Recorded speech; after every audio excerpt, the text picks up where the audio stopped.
papers and published widely in these areas.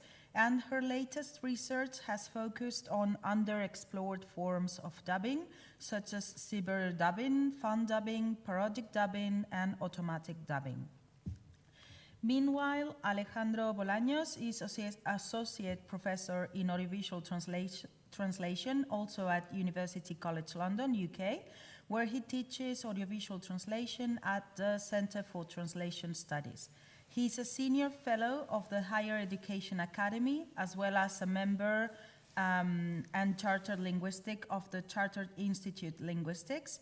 He currently serves as associate editor for the Interpreter and Translator Trainer at Taylor and Francis, and book reviews editor for Hikma, UCO Press.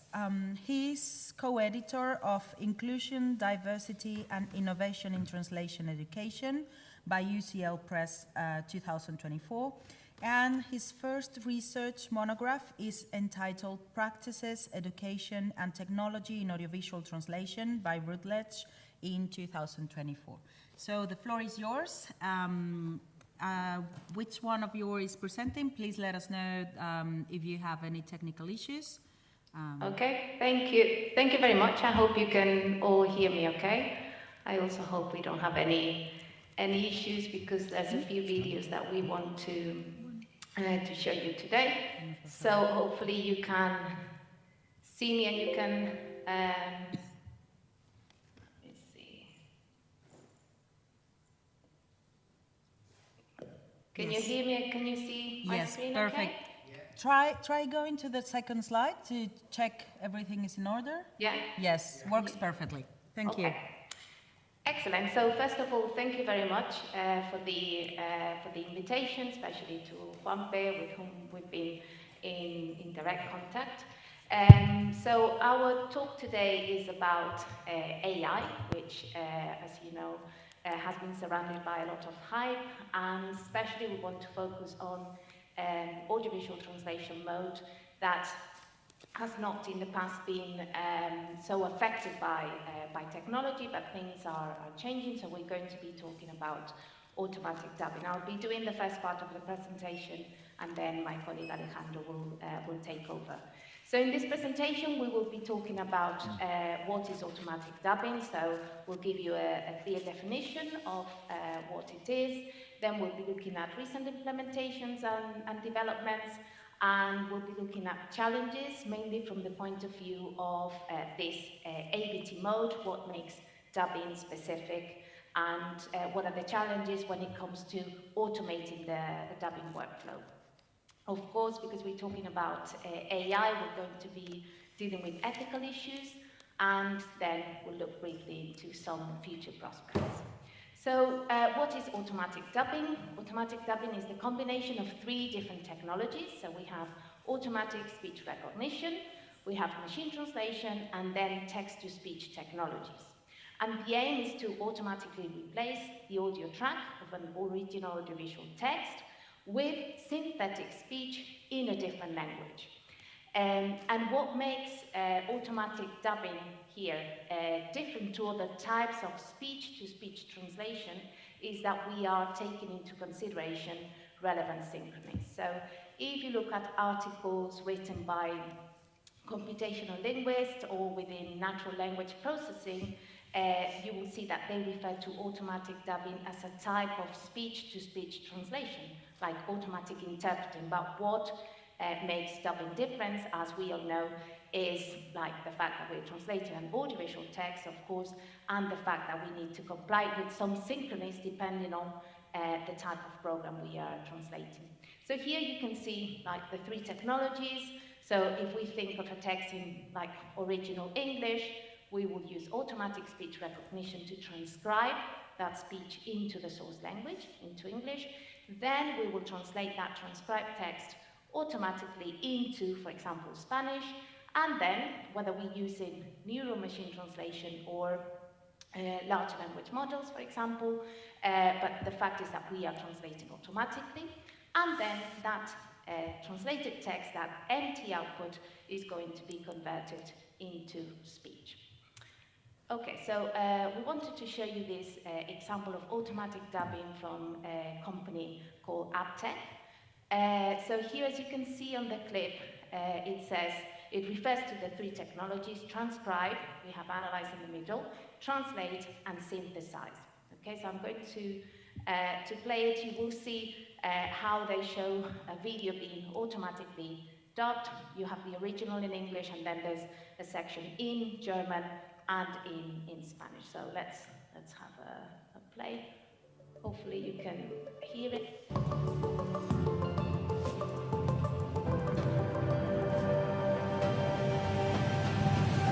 I'm Michelle Thaler, your host for what can only be described as a celebration for everyone on Earth. So think about this. Light from the earliest days of the universe has been traveling to us for billions of years. In den letzten Wochen haben wir etwas von diesem Licht mit einem Teleskop erfasst, das das Universum völlig neu sieht. Heute teilen wir die allerersten Ergebnisse. Solange Space Schwans werden wissen, wer das ist. Das ist der John Matter. Er ist leitender Projektwissenschaftler für das Webb-Teleskop. El premio Nobel. Y Juan no podría estar más feliz de estar aquí contigo hoy. Gracias, es emocionante estar aquí para este día tan especial. ¿Cómo te encuentras? Me emociona y me alivia porque, ya sabes, cuando empiezas algo tan grande, sabes que siempre hay una posibilidad de que no funcione. Si funcionó, estamos orgullosos. Vous êtes sur ce projet depuis très longtemps. Okay, so for those of you who understand either German or Spanish, you can still hear that the voices are somewhat robotic, that there are some issues with pronunciation. For example, when she pronounces in Spanish the name John. We have to say that this video is from 2022, so things have evolved, and we'll discuss that in a minute. So the technology has evolved, but this is the video that Aptech used to kind of present the technology. Going back, it's still, so things have changed, things have evolved, and automatic dubbing has risen. But we have to bear in mind that it's still a very young technology. So the first articles emphasizing or dealing with automatic dubbing in particular date back to 2018, 2019. So still, it's quite new. So when we consider why has automatic dubbing risen, why has its popularity increased, the first, I think, a main reason is developments in technology and AI in particular, which I will discuss in the next two slides. But I think something that is very important as well to take into consideration is first the proliferation of audiovisual content that needs translation. And there's been like different market research reports, for example, from NINSTI, which if you're familiar with it, you'll know that it's a company dealing with consultancy, language, with anything related to translation and language services. So in this report from 2022, they mention how the media localization industry is growing. It says it has absolutely exploded, and this segment of the market is not slowing down anytime soon. And those predictions have been met, even if we consider like the Hollywood strike, actors strike, and other factors. Another very important and interesting aspect is that dubbing has also increased in popularity. So you can see here like a quote from Los Angeles Times, and this has been promoted by, for example, platforms like Netflix, who have invested a lot of money, resources in dubbing. They have invested in dubbing, for example, into English, but also into other languages. So we think that these three factors have been quite important to understand why automatic dubbing has risen. As far as the developments in AI are concerned, although all of the technologies that I've referred to, automatic speech recognition and machine translation, have improved substantially, voice synthesis is one of the areas that was really lacking and where we've seen loads of developments. And this is one of the reasons why automatic dubbing has become quite popular and has attracted media attention. So voices, and especially compared to that video that I showed you earlier, are becoming less robotic. And then if there are some tools that use voice cloning that allows to recreate the characteristics of the original voice. So we have this video here. You might have seen it because it was quite popular in some social media. So this is from Argentinian President Milei when he attended the World Economic Forum. So he delivered his speech in Spanish. It was interpreted live into English, but also after that happened, a user fed that speech to an automatic dubbing tool provided by HeyGen.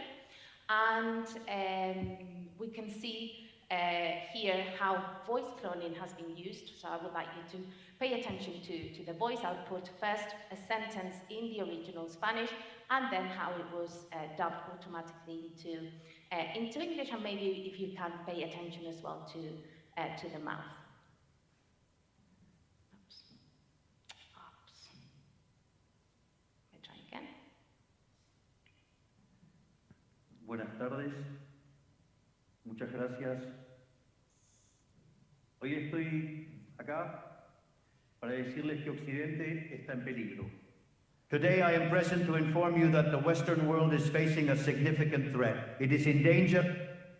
Okay, so very short utterance, just to see that the automatic dubbing tool here, it's kind of imitating Milei's voice in Spanish when dubbed into English. And I don't know if you could notice, because the video is not very good quality, it also has changed his mouth to kind of show or pretend that Milei was really speaking in English. And again, this is one of the videos that got quite a lot of hype from users.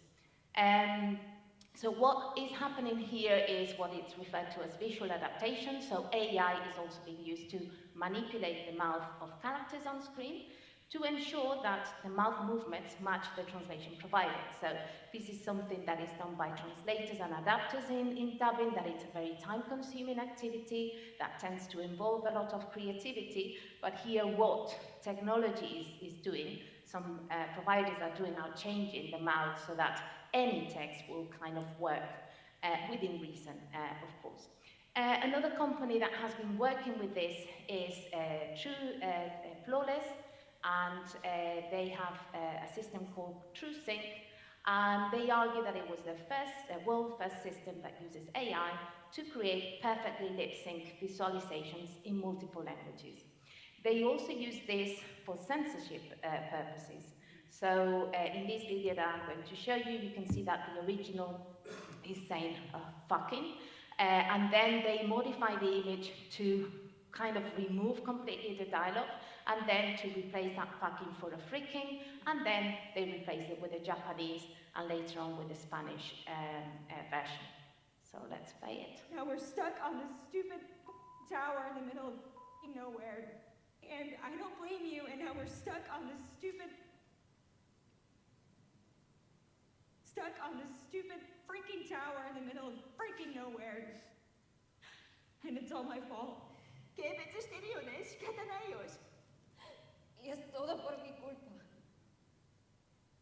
Okay, so these videos, well, might suggest that this technology is being used for entertainment purposes and that it's quite well widely adapted. However, this technology is very rare and it's very expensive as well. So if we look at how automatic dubbing is being used currently, the emphasis is on non-fictional and what they call non-premium content. So we're talking about educational, training materials, content produced by independent creators, and so on.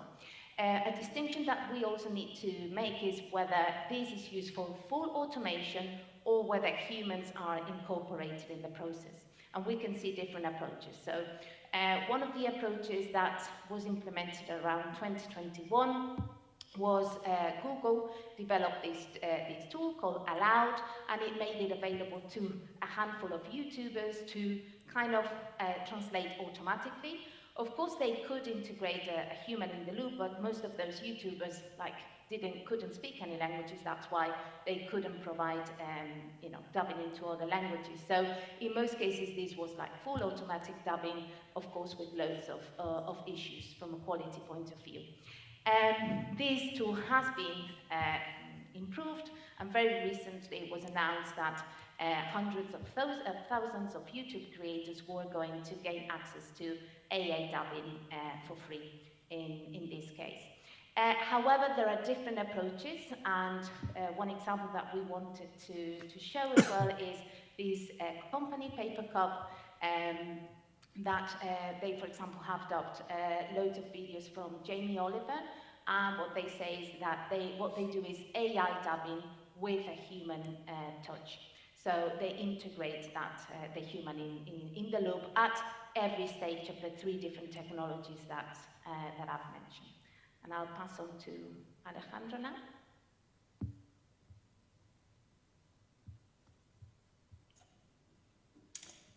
Thank you, Rocio. I'm taking over to also discuss the many challenges that come with automatic dubbing, because if we take a look at the workflow, sorry, can you see my presentation? Yes, sorry, one sec. There we go.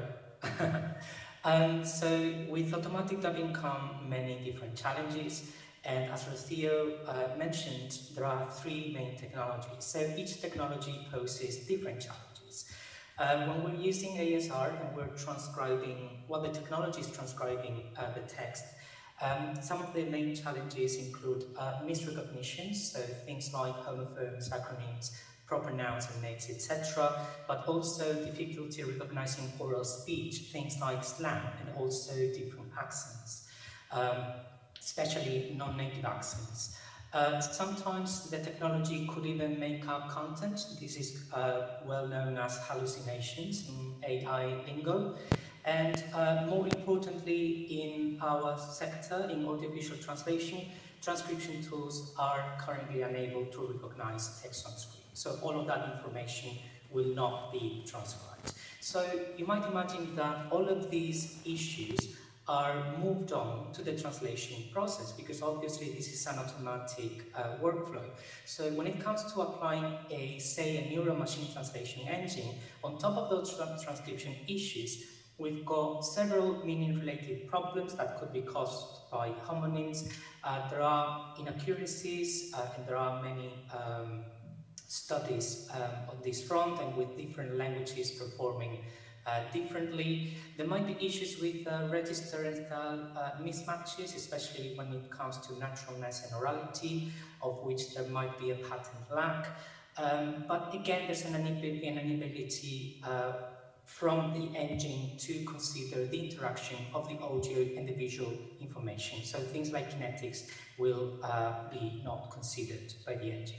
On top of that, as the scholarship has shed light on, we've got lots of gender bias, especially in languages such as Italian, French, German, Spanish, etc. for gender, but also issues with the usual suspects in audiovisual translation, so intertextuality, humor, puns, cultural elements, etc.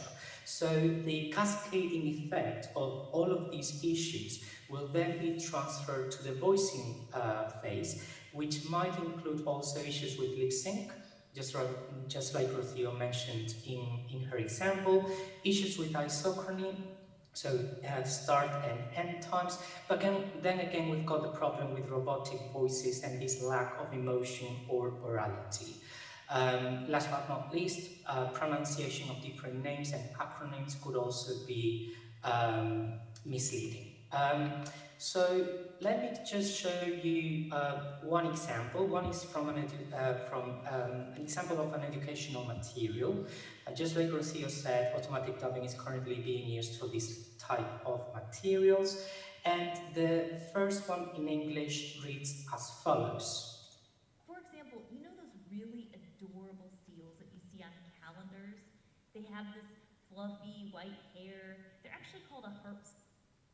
Right, so there we see that the potential issue is the actual vision, right? And we've got a homophone, and you might have got it right, the homophone would be seals, because in this case the Spanish reads as follows.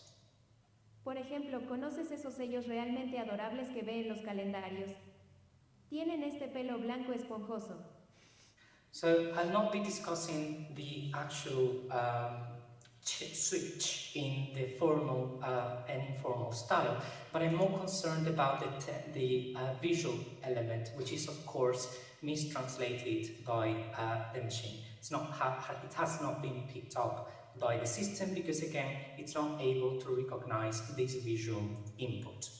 Another example of a what would be considered premium content, so if we were to use a technology such as HeyGen for this premium content, in this case the Green Planet from BBC One, the English version reads as follows. This is called a teddy bear choya because of the thick coating of spines on it. But don't be deceived by the name. There is nothing cuddly about this particular teddy bear. In fact, here we've got a particular use of teddy bear for teddy bear choya, which the machine is not able to recognize, and it's translated as follows. Este objeto es conocido como un oso de peluche choya, debido a su grueso revestimiento de espinas puntiagudas.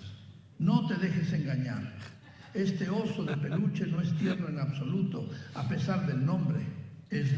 So apart from the fact that teddy bear is literally translated oso de peluche, you might have also noticed, and you can see there in this snapshot, that the recognition of the face is actually quite misleading, and it's trying to replace the lip movement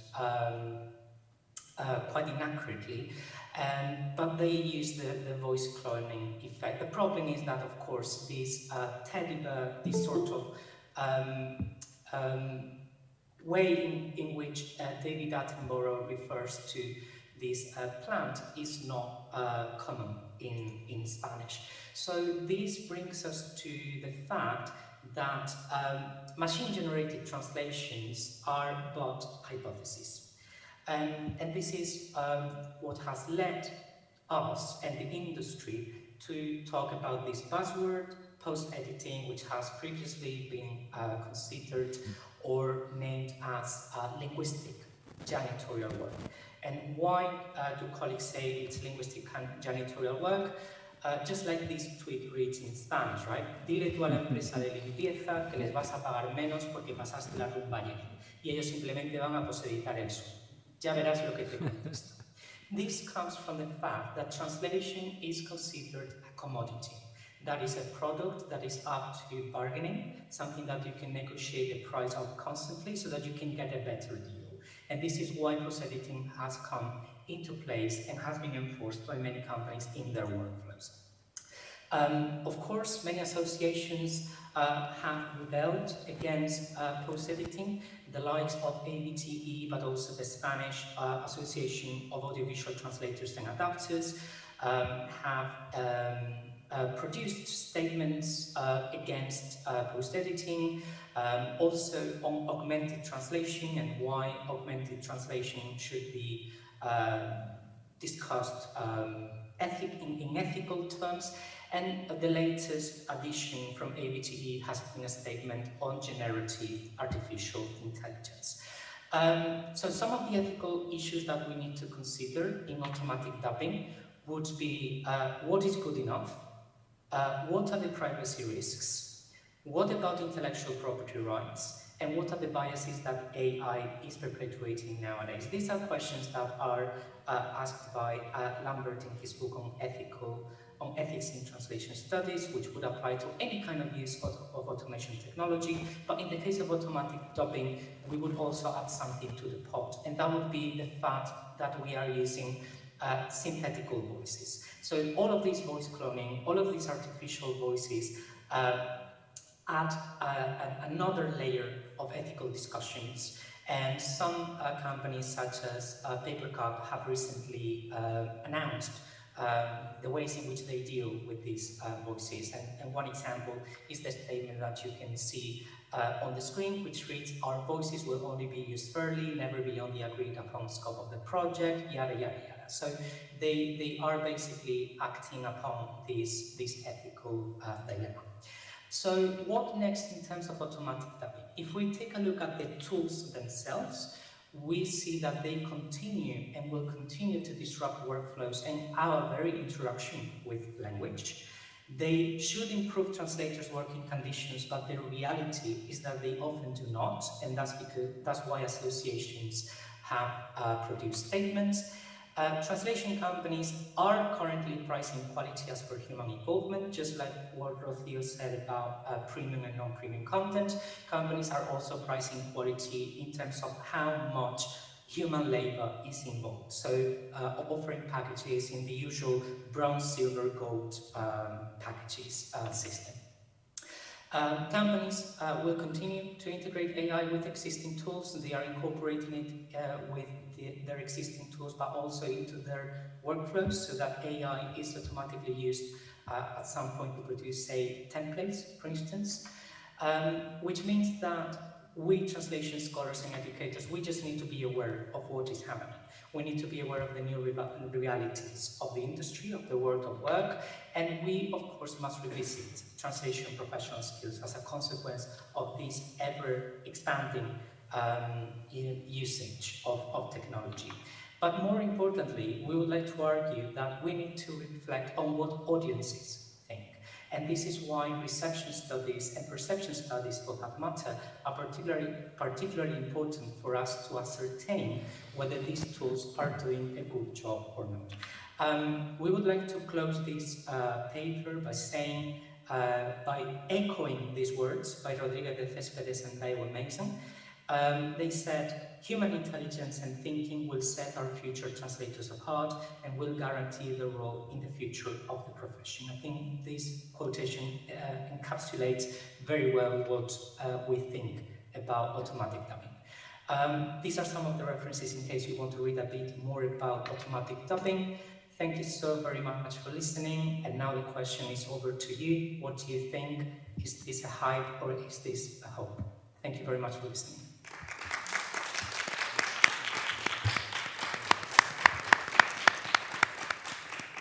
Well, thank you very much for this enlightening presentation. Well, at least I must talk for myself because I'm directly involved with the matter, so it was really interesting. Let's see if there's any questions here or online. If there's any online, please either use the raised hand or use the chat. If not, we can stay here forever. I mean, it's just, yeah. It's really interesting. Oh, there's one. So we're going to prioritize external questions. So Milton, if you can enable your microphone, otherwise. Yes. Yes, perfect. Thank you. Well, my question is in terms of at universities, how are universities planning on introduce these studies into their students? Because, well, me as a professor, I've seen that there is a delay between what is going on in the field of translation at work, at field, and what is being taught at the universities. So do you think there will be an introduction of this kind of technologies into the new curriculum in the universities in translation studies? Thank you. Thank you, Milton, for your question. Perhaps I can start and then Rocío can take over. But I was thinking that some of these tools were firstly conceived as end-to-end. So you would basically upload the videos and you would get the end result and you would have no agency at all. Whereas the latest developments on that front is that these tools allow the users to edit the work, which is basically considering the fact that the industry is capitalizing on post-editing rather than translating from scratch. And this means that we could potentially use these tools. And some of these companies are quite eager to collaborate with universities. But I would say that we also need to keep in mind that whenever we're teaching practices, we should take into account the future prospects of the students. So we shouldn't be arguing for the wider use of these technologies to replace human labor. We should just basically inform of the tools and what is going on in the industry, because it might as well be that some graduate translators will eventually use some of these tools to post-edit some non-premium content, but if you're obliterating the usual practices of, say, dubbing for premium content, then graduate translators will not be able to be competitive in the market. I don't know if that's, if I made myself clear. I don't know if Rocio, you'd like to chip in. Yeah, maybe just one additional point. I think it depends very broadly on the context, so whether you're teaching BA or MA students.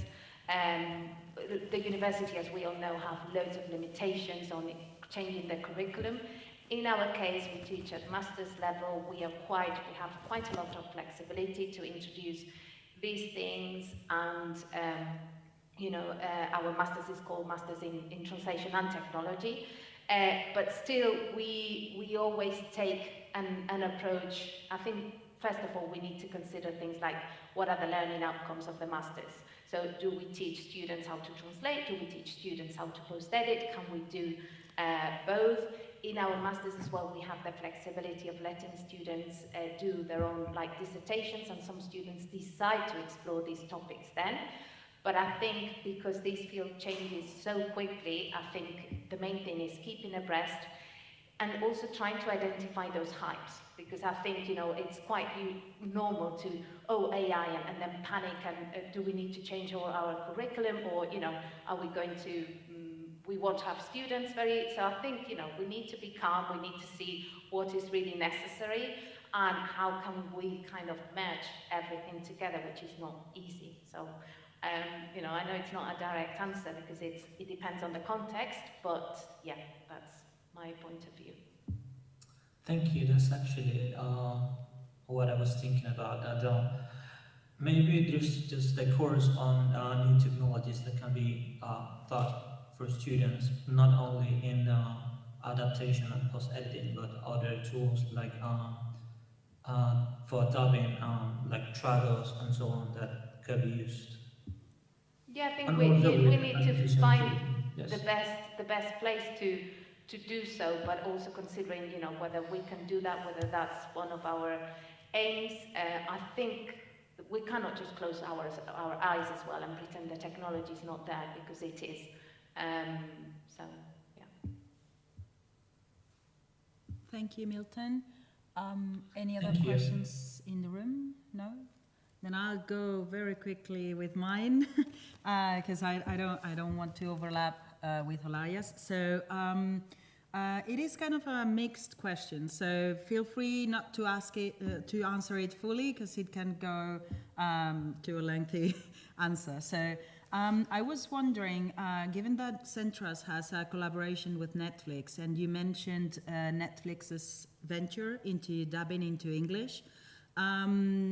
Has Netflix carried already any reception studies on how those English-speaking countries are going to accept dubbing, given that they're not as used to as other countries? And how, if they have considered this, how is AI automatic dubbing going to deal with multilingual works? Because if they dub everything, they're going to erase.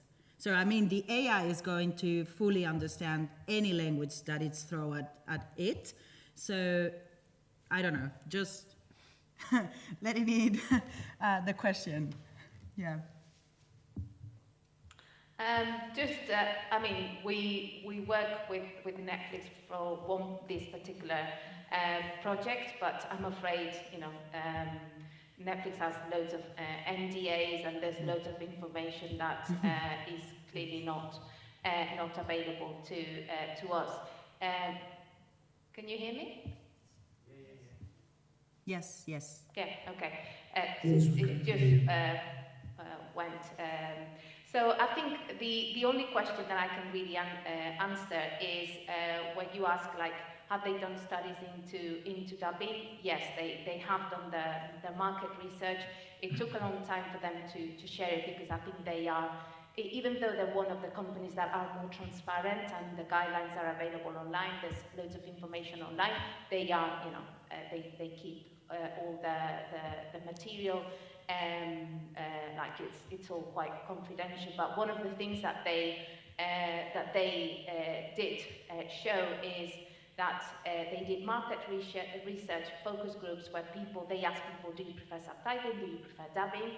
People said, oh yeah, I prefer subtitling. But then when they did, like, they monitor what they were showing, what people were choosing, when they resorted to showing dubbing by default, people were carrying on watching those dubbed programs, and they watched more content when it was dubbed rather than when it was subtitled. And that's one of the little reasons that we know, this is what we know, why they have put so much emphasis on dubbing, because they can see that whether we say that, you know, we prefer subtitling, people do prefer in some instances to watch dubbed content. They do watch it and they finish shows, and that's what they want to, you know, that's what they're interested in. As for the use of AI in Netflix, I'm afraid I cannot comment, but what I can see is that they are invested in training translators and adapters. So I don't think they see, you know, AI replacing translators and adapters, just considering that. Good to hear, given that most of us are focused on that field. So thank you very much again for your presentation. And we are going to move. Oh, sorry. Yeah.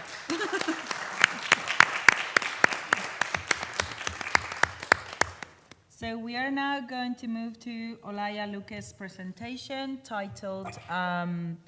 Her presentation is in Spanish, if I'm not mistaken. So, el título es Del ocre al fuego, cómo subjetivizar una audiodescripción y el ejemplo de Caravaggio. Her bio is in English, so I'm going to continue with the bio. She holds a PhD in translation and interpreter. She is an audio describer, guide for blind and partially sighted people in museums, exhibitions, and other cultural heritage sites, and researcher in museum audio description in the Tracer group at the University of Granada. She is a lecturer at the Department of English Philology at the University of Granada and collaborates with the University of Bergamo, University of Graz, VIU, and ISTRAD.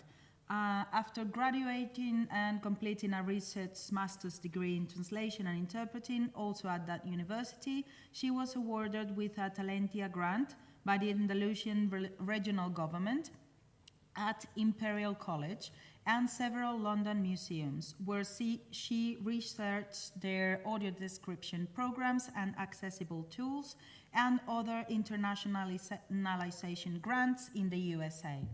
She has been an invited researcher at the University of Palermo and at Queen Mary's University of London.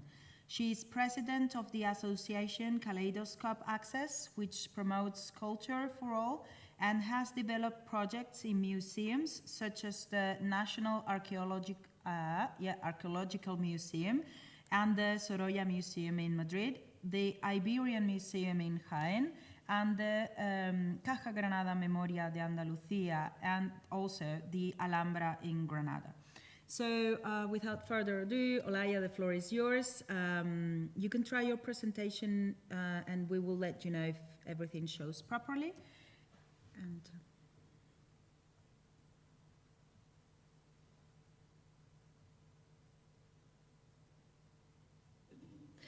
Vale, es que me viste para compartir audio, comparte una pestaña.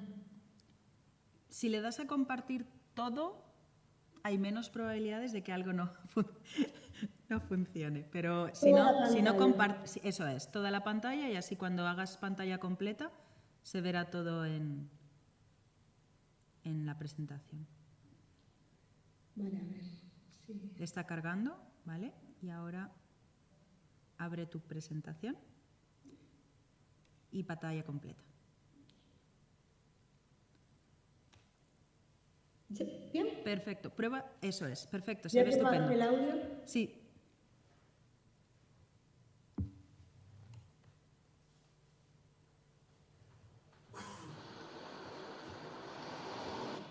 ambos lados del oratorio discurren los asientos. ¿Se oye bien? ¿Me escucha? Sí, perfecto. Vale. Muy bien, bueno, pues comienzo la presentación. Muchísimas gracias por este congreso tan interesante, donde se están diciendo cosas tan interesantes y creo que todos estamos aprendiendo mucho. Y ya, yo voy a cambiar un poco de tema y voy a hablar de la investigación en la que estoy ahora sumida desde este verano, en el verano en el que pude disfrutar de una estancia de investigación en Palermo y pude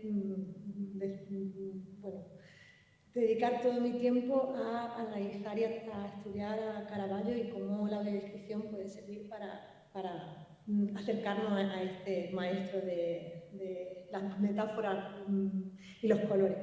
He titulado la presentación del ocre al fuego, que bueno, ahí ya se puede ver un poco que voy a hablar de cómo el ocre, un color objetivo, un color que puede entenderse, aunque en realidad también tiene su parte metafórica, ¿no? en el origen de la palabra, cómo se puede transformar en fuego para intentar traducir una obra de arte.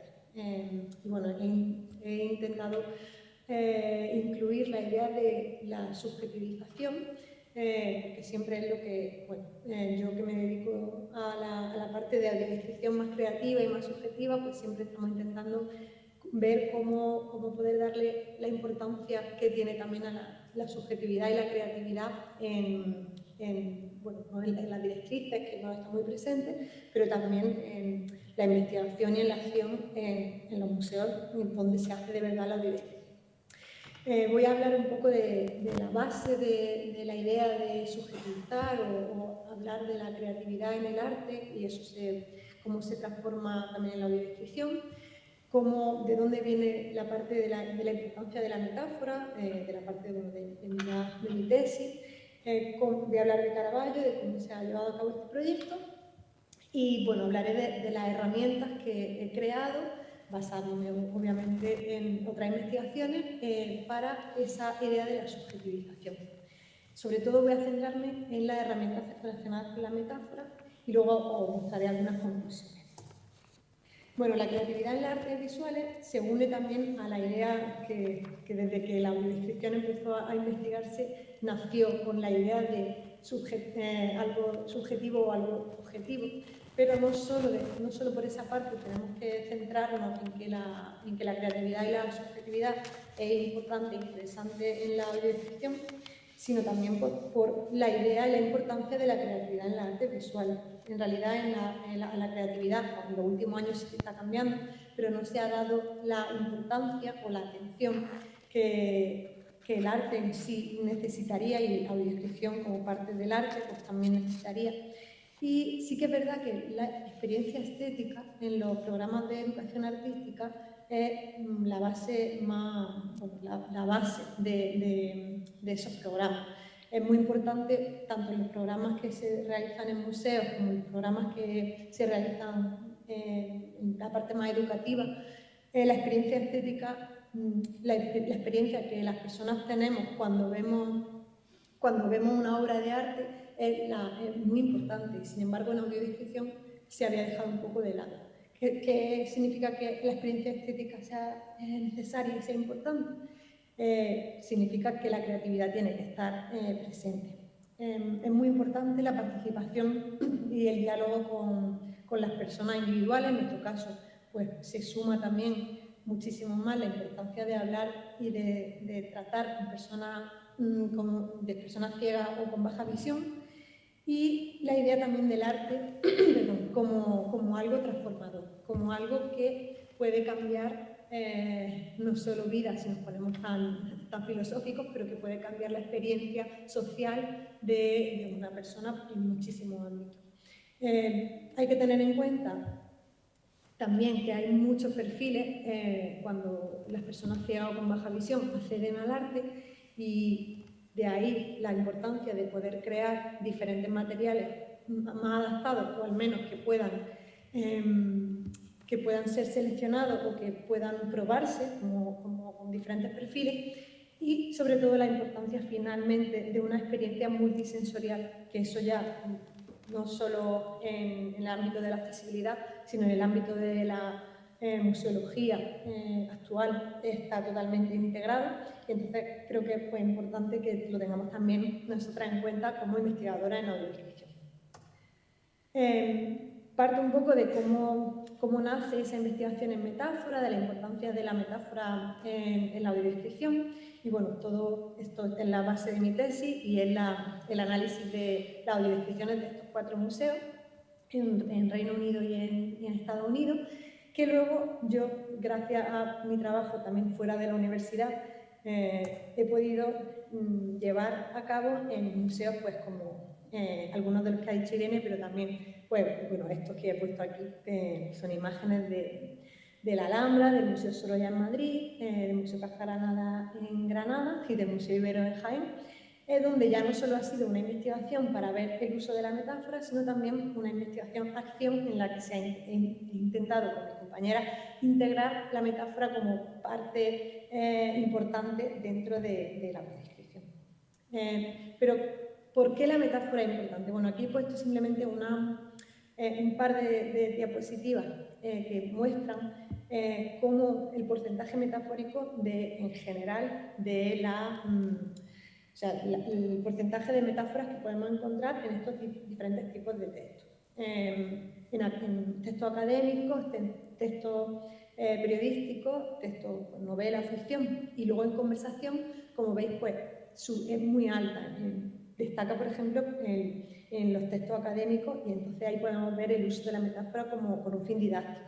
Sin embargo, en la guía audiodescriptiva pues, está casi un poquito más alto que en la conversación, pero no es tan alto como en los demás textos. Sin embargo, si nos fijamos en la metáfora deliberada, es decir, las metáforas que se utilizan de forma deliberada, como las comparaciones, en las que hay un marcador que muestra a la persona que se va a utilizar una metáfora, que es una forma de integrar una cosa que puede ser, que puede parecer, sube muchísimo. Como veis, los textos académicos solo un 0,1 deliberados, sin embargo en las guías audiodescriptivas que he analizado, y obviamente hoy en día estos son datos pues, de mi tesis, de 2019, sí que hoy en día habrá aumentado muchísimo el número, porque por mi experiencia se utiliza cada vez más herramientas subjetivas y creativas en las audiodescripciones.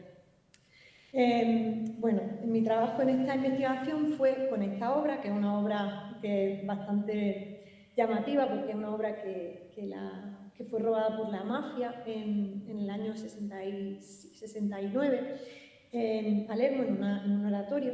Entonces, esta es la obra que aparece aquí en pantalla, es una natividad que es la que aparece en la Virgen, San José, el Niño Jesús, un ángel y 3 santos, o 2 santos que son a la derecha está San Francisco de Asís y un peregrino, y a la izquierda está San Lorenzo, que es el nombre del oratorio. Y es también de donde viene la idea esa del ocre, porque no sé si os fijáis, en la túnica es bastante fuego, podríamos decir que ocre, pero si nos ponemos un poco más creativos, podemos decir que en realidad brilla casi como el fuego. Os voy a enseñar un poquito de la audioguía, pero antes de eso os quería contar cómo ha sido el proceso. Obviamente yo partí de una descripción objetiva, por eso la idea era de cómo subjetivizar algo objetivo, en la que después me resultó bastante difícil, porque bueno, las metáforas viven en mí y las herramientas creativas, entonces fue muy difícil quitarme de en medio esa forma de audiodescribir, pues, de la que he aprendido tanto, de tantas audiodescriptoras maravillosas de Londres, de Reino Unido, de Estados Unidos, pero intenté hacer una versión totalmente objetiva y luego comencé a subjetivizarla. Al principio iba a centrarme solo en mi instinto como audiodescriptora, pero decidí crear una metodología basándome pues, en investigaciones previas y en investigación concreta para esto, que bueno, enseñaré ahora más tarde, que es el centro de la presentación, pero quiero primero que escuchéis un poco cómo empieza esa audioguía de la visita al oratorio y al cuadro en la subjetiva, ¿vale?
Imagínate que estás en Palermo, en Sicilia, en el barrio de Calza, en el centro de la ciudad.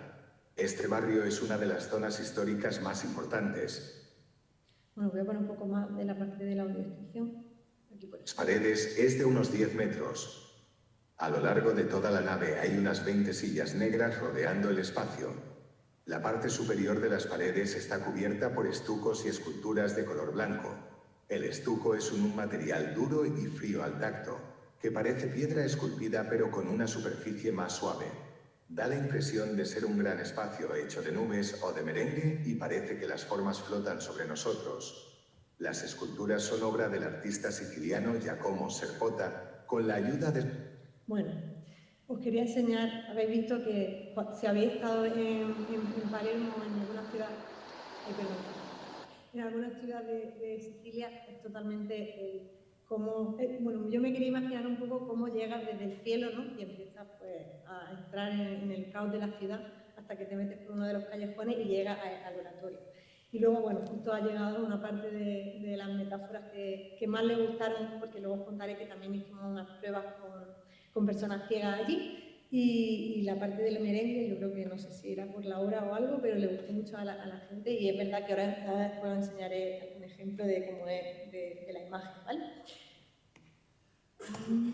Bueno, aquí tengo la versión, empieza, perdón, en la parte de derecha y sigue en la izquierda, lo he recolocado mal, pero es la descripción, o sea, la parte amarilla fue toda la parte que fui introduciendo, al final de los 20 minutos que duraba la parte, o sea, la versión objetiva se convirtió en 30, pero bueno, fue por causa de la creatividad y de la subjetividad, entonces no podíamos hacer otra cosa.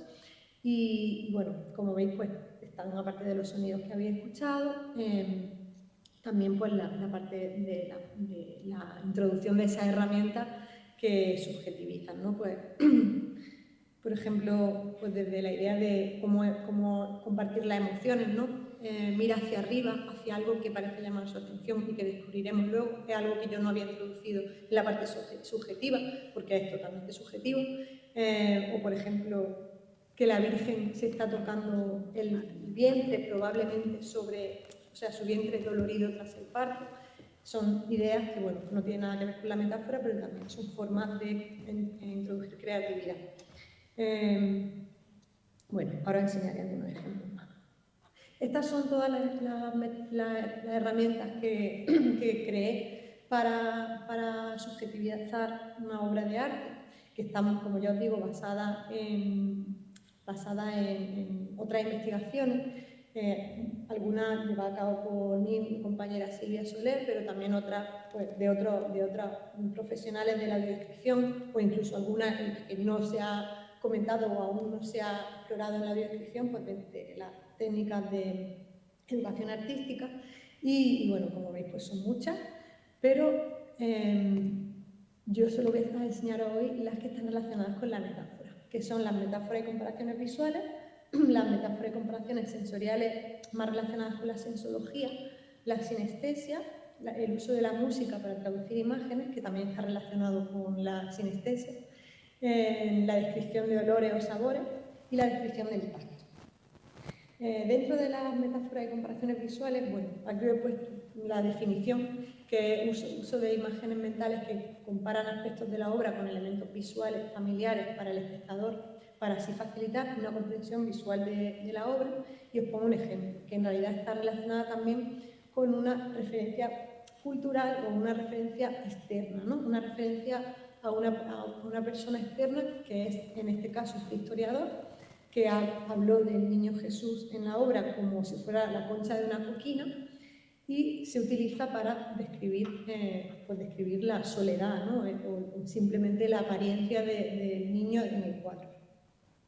Y aquí en el otro lado os enseño, pues, esto es parte de mi tesis, de mi investigación, los casos recurrentes que, aparte de una metáfora común que podemos analizar y describir y concretar en el texto, hay una serie de casos recurrentes que yo voy a enseñar ahora algunos.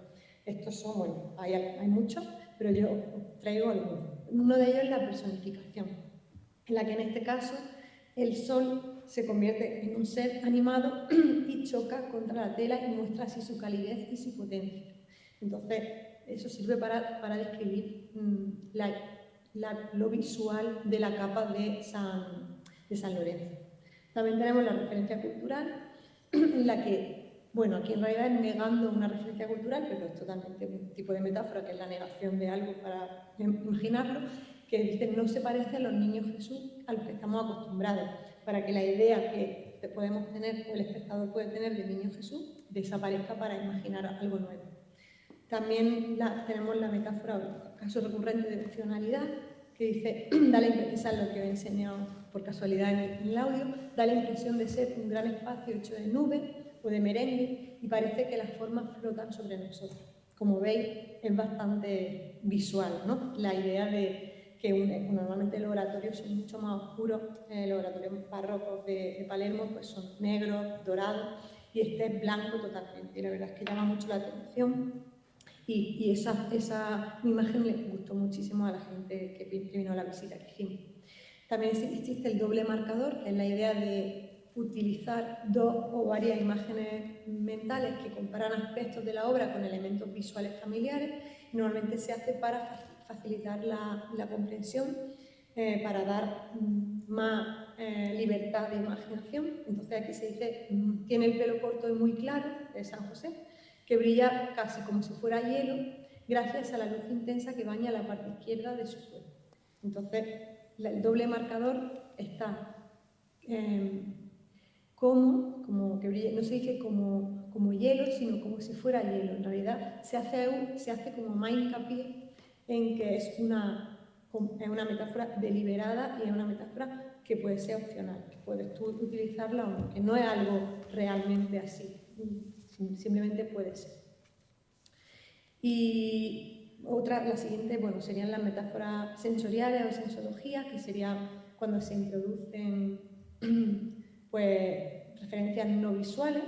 En este caso, al igual que los elementos del cuadro, el resto de elementos del cuadro, los colores nos dan la sensación de tierra, bosque, otoño, una calidez que no quema. Es la idea de eso, de algo casi que se puede tocar o se puede sentir, ¿no? A través simplemente para traducir los colores. Sinestesia, luces que rozan suavemente algunas partes del cuadro. Cruzamos los sentidos, ¿no? La luz y luego el tacto, ¿no? Con suavemente. Entonces, la idea de la sinestesia, que hay gente que tiene esa particularidad, también se puede aplicar a cuando hablamos y cuando utilizamos estas sensaciones táctiles para generar una experiencia multisensorial. Luego también está el uso de música para traducir imágenes, que está totalmente relacionado con la sinestesia. Aquí, pues, gracias a investigaciones, a lecturas sobre qué obras pueden traducir a Caravaggio, o se decidió por esta obra, que bueno, no la voy a poner entera, obviamente.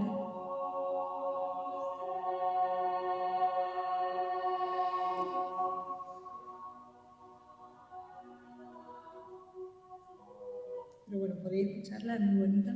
Y bueno, esa fue precisamente pues, leyendo sobre música que pueden inspirar la obra de Caravaggio.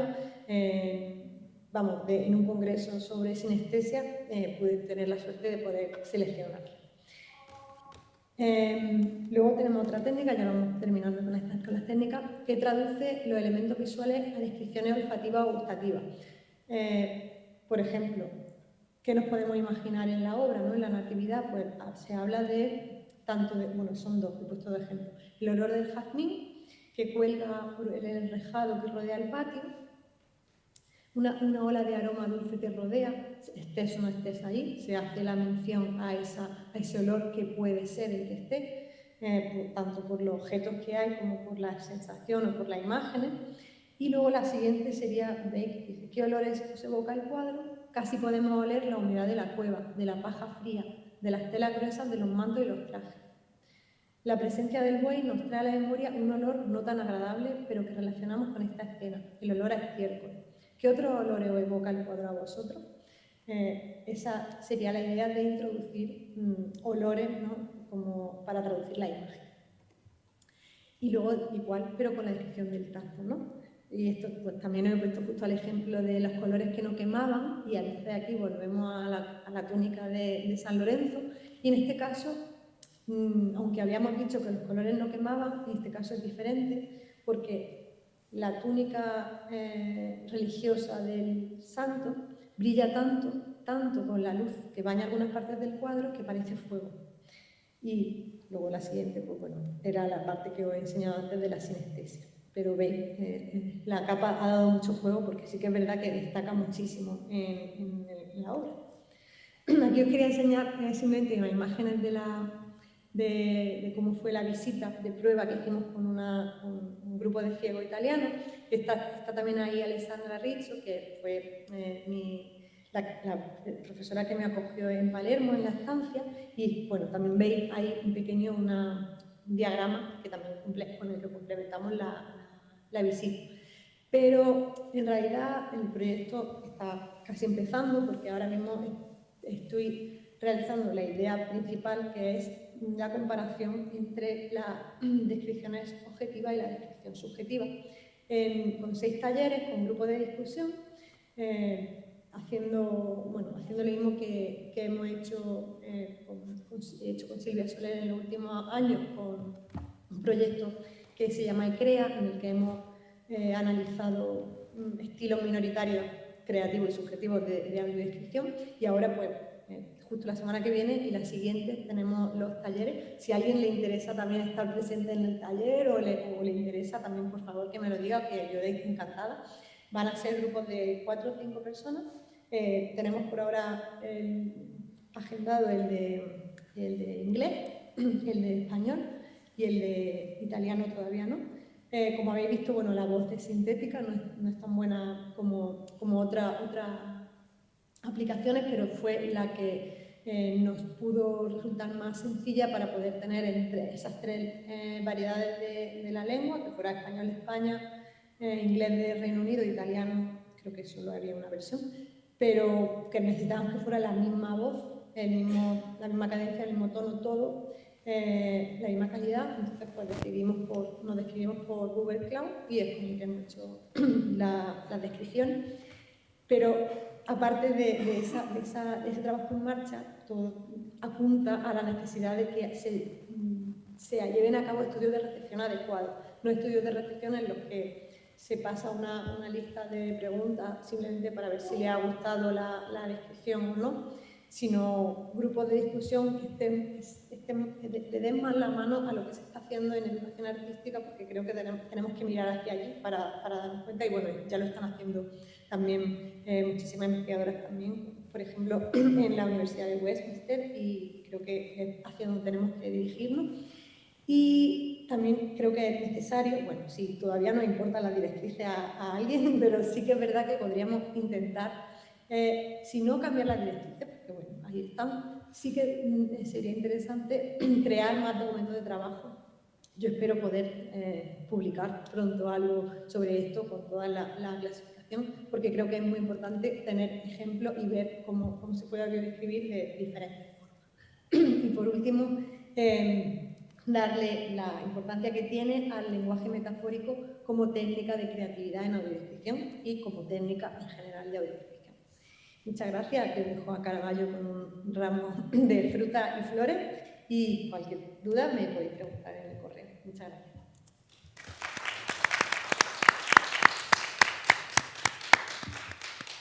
Muchas gracias, Olaya. Bueno, antes de nada, enhorabuena por este proyecto que estás iniciando.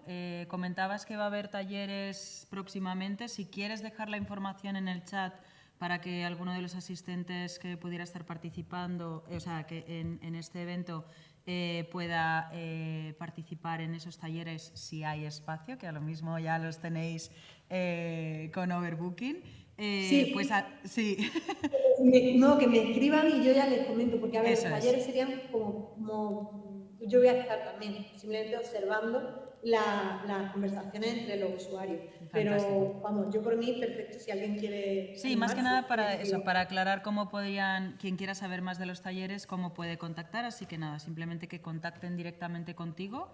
Y si hay alguna pregunta, no sé si en la sala o si no en los que se conectan online, si alguien quiere levantar la mano, ha dejado Laia su correo en... Milton tiene una pregunta, así que Milton, cuando quieras. Bueno, no es pregunta, es para que sí que me interesa formar parte del taller.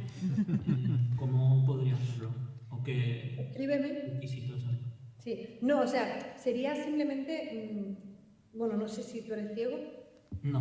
Ah, vale, sería como asistente o podemos hablarlo, pero que los talleres son talleres para probar la audiodescripción. Vale, entonces te escribo a tu correo, ¿no? Sí. Está aquí puesto. Vale. Gracias. Fenomenal, pues muchas gracias.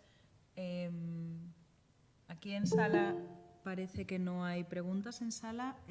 A ver, no, en el chat era el correo de Olaya. Bueno, cualquier pregunta que pueda surgir de aquí, ya tenéis el correo de Olaya, podéis contactar directamente con ella y os resolverá esas dudas, ¿de acuerdo? Entonces, como habíamos explicado... Muchas gracias, Olaya, otra vez.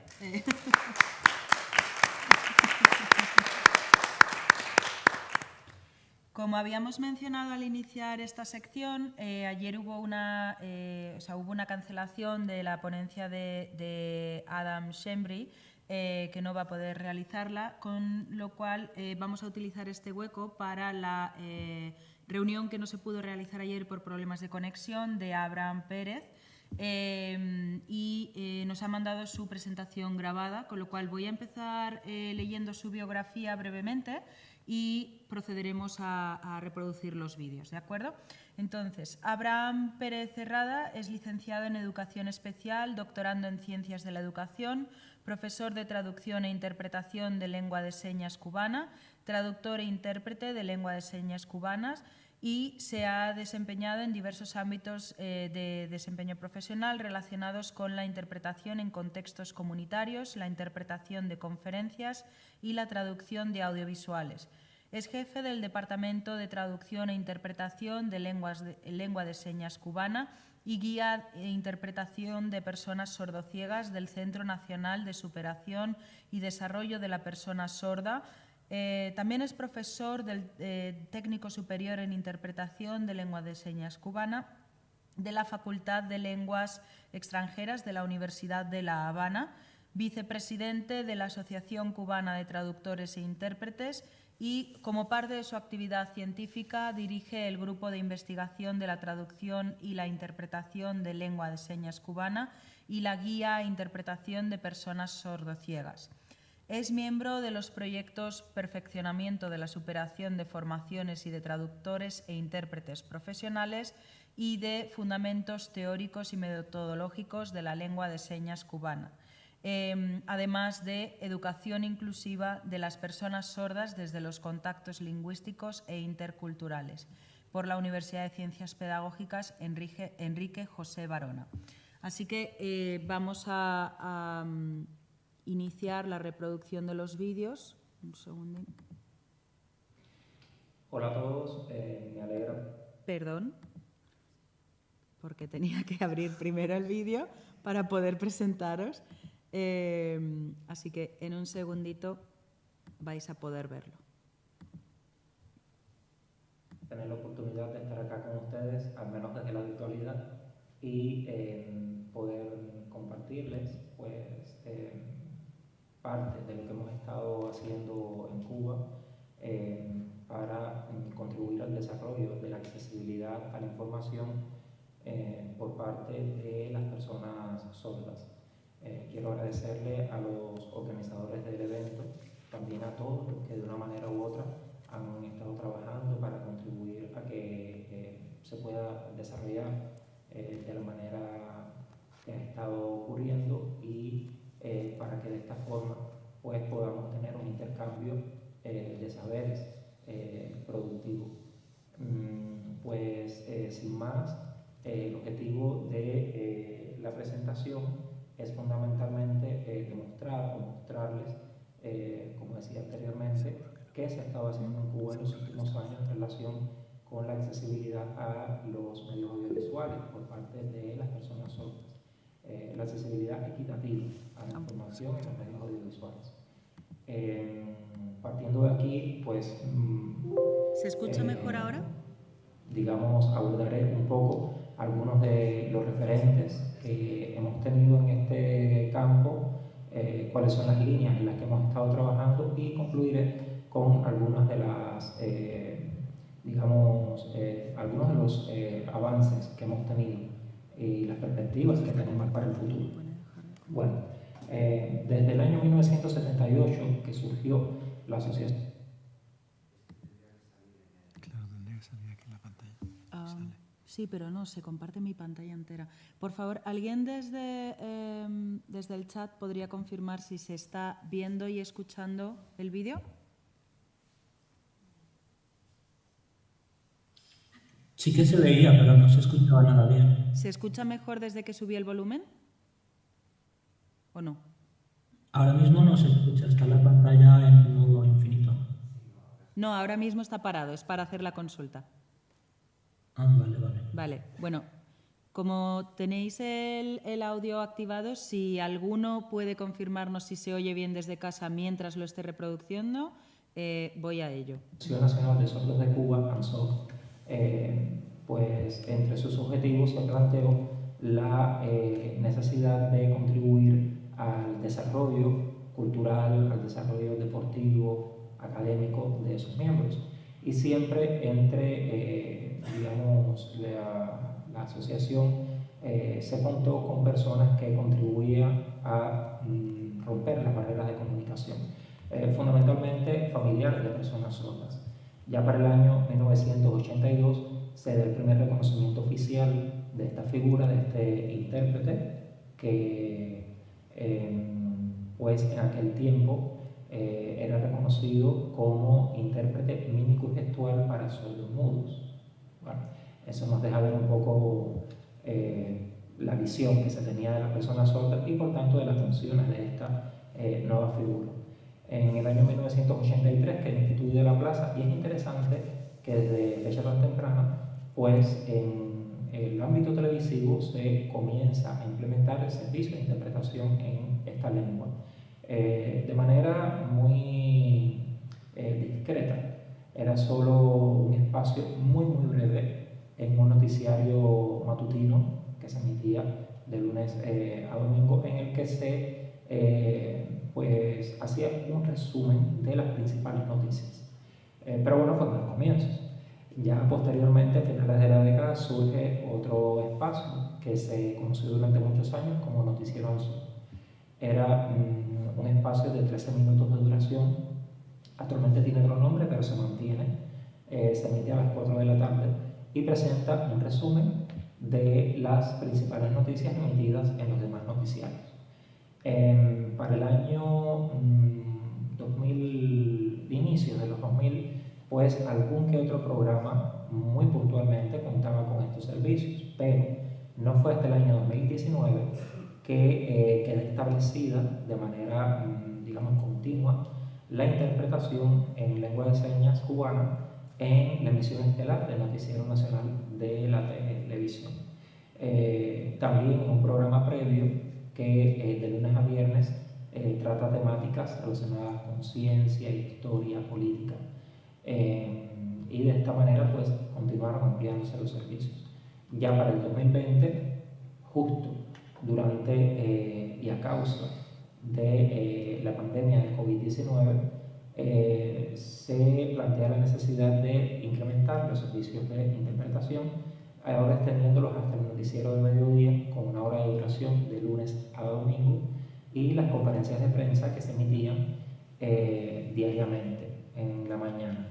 Adicionalmente también hay, digamos, emisiones especiales, sobre todo cuando sesiona el Parlamento u otros momentos relacionados sobre todo con discursos presidenciales, etc. Durante este tiempo también surgen 2 nuevos espacios con servicio de interpretación, uno dedicado a una organización juvenil y el otro a el proceso de informatización de la sociedad cubana. Ya para el 2022, pues entonces aparecen nuevos espacios con interpretación, pero ahora dedicados más a adolescentes y niños, o sea, animados y programas con este tipo de formato. De manera que vemos cómo se ha ido incrementando la cantidad de espacios en los medios audiovisuales. Realmente, pues esto responde precisamente a la demanda que se impone por legislaciones de carácter nacional e internacional, partiendo de la Convención sobre los Derechos de las Personas con Discapacidad, y de ahí se derivan otros acuerdos, otros decretos a nivel nacional que regulan la accesibilidad a los medios de información. Particularmente en la Convención se destaca la necesidad de contar con las condiciones, los formatos apropiados, con el personal formado para poder garantizar el servicio, la accesibilidad en los medios de información y además también pues con la diversidad, o sea, no solo programas de índole informativa, sino programas de cualquier tipo, que el usuario se sienta libre de decidir qué es lo que desea ver y cuándo desea verlo. Esto, por supuesto, contribuye a garantizar la autonomía, la equidad en el acceso y, en nuestro caso, partimos de la articulación de estos nodos que vemos acá, o sea, partiendo de la concepción de la persona sorda más allá de la condición física como un individuo con una identidad cultural diferente, miembro de una comunidad lingüística minoritaria y que como tal pues debe reconocerse sus particularidades lingüísticas sobre todo. A partir de ahí, por supuesto, el rasgo más distintivo de su propia identidad cultural es la lengua de señas, una lengua visogestual espacial que para poder ser presentada en el medio audiovisual requiere en muchas ocasiones de una estética, de un diseño diferente al que están acostumbrados los especialistas en medio. La traductología como ciencia que regula todo lo relacionado con la traducción y la interpretación provee las herramientas necesarias para poder utilizar los métodos, las modalidades que resulten más pertinentes, las estrategias que pueden contribuir a subsanar los problemas de traducción, pero también los problemas o escollos que pueden surgir debido al propio medio audiovisual. Y las ciencias de la comunicación, por supuesto, también proporcionan los principios, procedimientos que contribuyen a tener un producto que reúna todas estas condiciones y verdaderamente resulte accesible en igualdad de condiciones o de manera equitativa para las personas sordas también. Bueno, partiendo de aquí, nuestras líneas fundamentales han estado orientadas a las condiciones, crear las condiciones, lo que implica formatos, etc. La formación del personal en este sentido, no solo de intérpretes y traductores, sino también del personal técnico, de los directivos, que son los decisores al final, Y a partir de ahí también, pues, lo que tiene que ver con la promoción y con la creación de leyes y materiales metodológicos para poder implementar de manera correcta los procedimientos que garantizan la accesibilidad. Partimos de un diagnóstico inicial, por supuesto, con usuarios, personas sordas, partiendo no solo de su evaluación de la calidad, sino también de sus necesidades, sus gustos, sus preferencias en cuanto a lo que deseaban ver en la pantalla particularmente. Que por supuesto estamos hablando del ámbito televisivo, pero esto con el desarrollo tecnológico, bueno, se ha extendido un poco también a lo que tiene que ver con otras plataformas, ¿verdad? Y partiendo de ahí, pues se efectúan evaluaciones periódicas para un poco controlar lo que está funcionando, lo que no, lo que debe ser mejorado. Y trabajamos con fundamentalmente dos grupos, o sea, lo que tiene que ver con los intérpretes y traductores y lo que tiene que ver, como decía anteriormente, con directivos, con equipos técnicos propios de las instituciones que deben garantizar estos servicios. Esto pues ha contribuido, como decía anteriormente, a el crecimiento de el número de horas de emisión que cuentan con servicios de interpretación en lengua de señas cubana. Pero no deja de ser un reto, particularmente porque en nuestro país la comunidad sorda supera los 26.000 miembros, pero el número de intérpretes con que contamos, intérpretes profesionales, pues menor de 400, según las estadísticas de la ANSOC.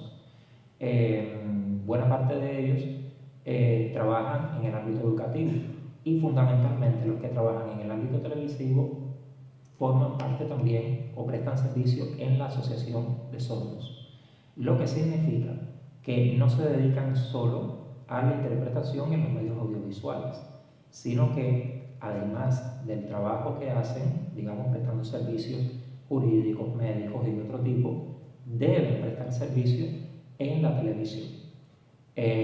Bueno, eso deja ver claramente la carga de trabajo y evidentemente la repercusión que eso puede tener primero en la salud del intérprete, pero también, o sea, a nivel físico, pero también a nivel mental, y evidentemente la repercusión que puede tener en la calidad del servicio de interpretación.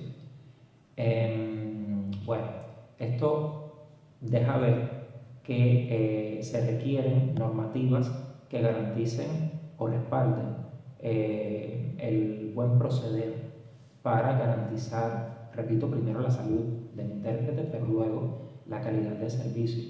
Y además de eso, por supuesto, se requiere saber las normativas que deben regular las cuestiones técnicas para que realmente el producto resulte accesible. El hecho de tener una persona en la pantalla señalando no garantiza que haya accesibilidad. O sea, sí por...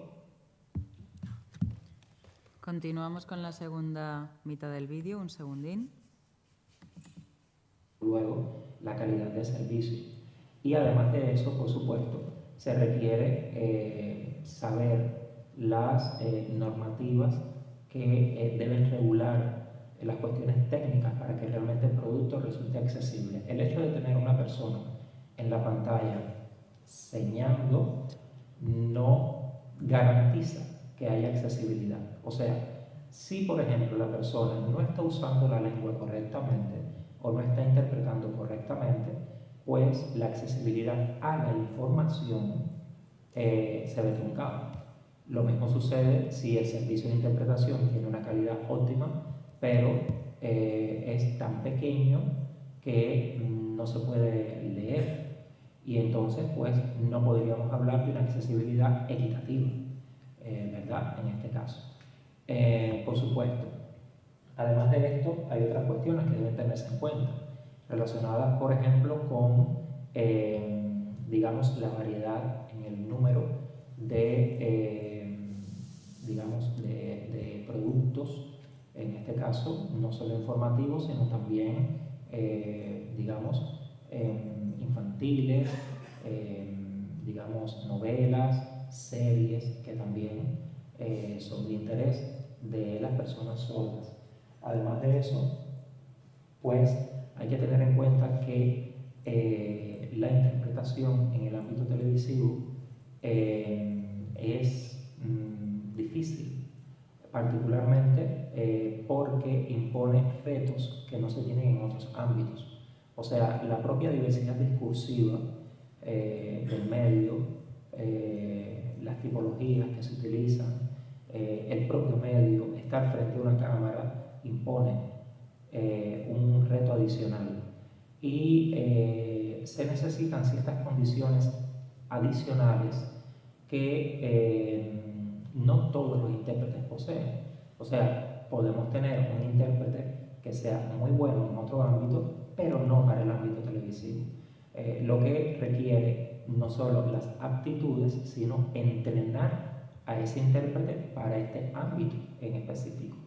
Bueno, teniendo en cuenta esto y teniendo en cuenta la necesidad de legislaciones que respalden este trabajo, pues desde este año, desde el 16 de septiembre, contamos con la aprobación de la Ley de la Lengua de Señas Cubana, que entre sus artículos estipula con énfasis en el ámbito televisivo la necesidad de contar con un producto de calidad que sea verdaderamente accesible. Con ese fin, hemos estado trabajando en la capacitación desde el año 2020 de los directivos, los equipos técnicos, por ejemplo, impartiendo cursos y talleres fundamentalmente presentados por personas sordas. Estos giran alrededor de los nodos que hemos mencionado anteriormente: identidad cultural sorda, lengua de señas, porque es importante que ellos conozcan el público para el que están trabajando y la lengua con la que están trabajando, y a partir de ahí legislaciones y programas con servicio de interpretación y traducción. También hemos estado trabajando en la formación no solo de los intérpretes que están en servicio o en ejercicio, sino de nuevos intérpretes en la formación universitaria. O sea, tenemos un módulo específico para trabajar este ámbito y en coordinación con las instituciones, en este caso con el Instituto de Televisión o de Información y Comunicación Social actualmente, y el Instituto Cubano de Cine, pues trabajamos para en estas unidades docentes entrenar a nuestros estudiantes. Parte de los que trabajan actualmente en este servicio ya han sido graduados o egresados de nuestra formación. Bueno, los retos son muchos todavía, empezando por el número de intérpretes.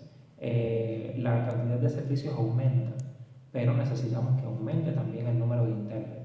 Por eso estamos intencionando el trabajo de promoción relacionado con la carrera y sobre todo de identificar a aquellos que tienen las aptitudes para trabajar en este medio.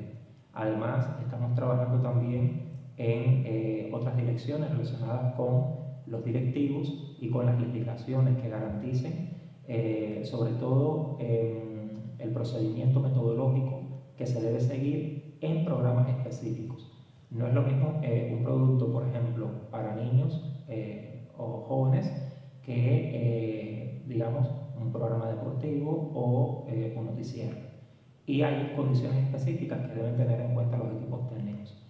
Además de eso, por supuesto, debemos continuar trabajando en la introducción de personas sordas, particularmente traductores e intérpretes sordos, que trabajen en este medio y que además conformen los equipos que regulan la calidad del servicio. Evidentemente nos queda mucho por hacer, consideramos que hemos tenido avances importantes, pero como decía anteriormente, aún el camino es largo. Bueno, he tratado de ser lo más breve posible, sobre todo teniendo en cuenta la tecnología. Cualquier pregunta, cualquier consideración, sugerencia, voy a tratar de estar conectado para recibirla y pues responder cualquier pregunta si es necesario también. Les agradezco nuevamente por su atención y ha sido un placer poder compartir brevemente con ustedes esta presentación.